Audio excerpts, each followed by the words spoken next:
Plato quotes from Christopher Hitchens' book, God is not great, Allah is not Akbar.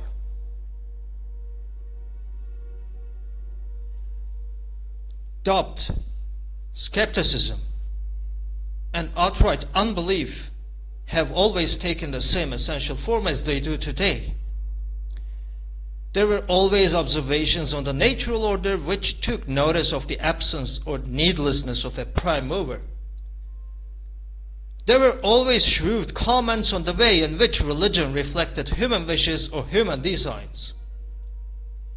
It was never that difficult to see that religion was a cause of hatred and conflict, and that this maintenance depended upon ignorance and superstition. Satirists and poets, as well as philosophers and men of science, were capable of pointing out that if triangles had guts, their guts would have three sides, just as Thracian gods had blonde hair and blue eyes. The original collision between our reasoning faculties and any form of organized faith, though it must have occurred before in the minds of many, is probably exemplified at the trial of Socrates in 3099 BC. It does not matter at all to me that we have no absolute certainty that Socrates even existed. The records of his life and his words are secondhand, almost but not quite as much as are the books of the Jewish and Christian Bible and the hadiths of Islam. Philosophy, however, has no need of such demonstrations because it does not deal in revealed wisdom. As it happens, we have some plausible accounts of the life in question. A stoic soldier somewhat resembling Schweik in appearance, a shrewish wife, a tendency to attacks of catalepsy. And these will do. On the word of Plato, who was perhaps an eyewitness, we may accept that during a time of paranoia and tyranny in Athens, Socrates was indicted of godlessness and knew his life to be forfeit.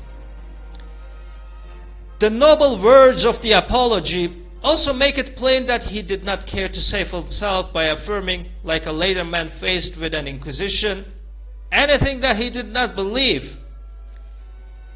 Even though he was not in fact an atheist, he was quite correctly considered unsound for his advocacy of free thought and unrestricted inquiry, and his refusal to give assent to any dogma.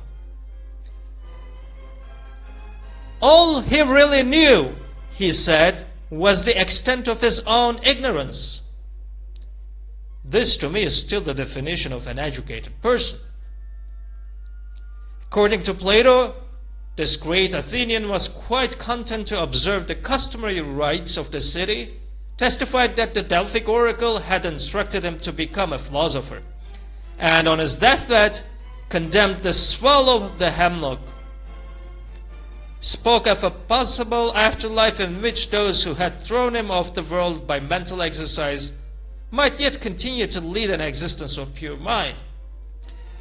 But even then, he remembered as always to qualify himself by adding that this might well not be the case. The question, as always, was worth pursuing.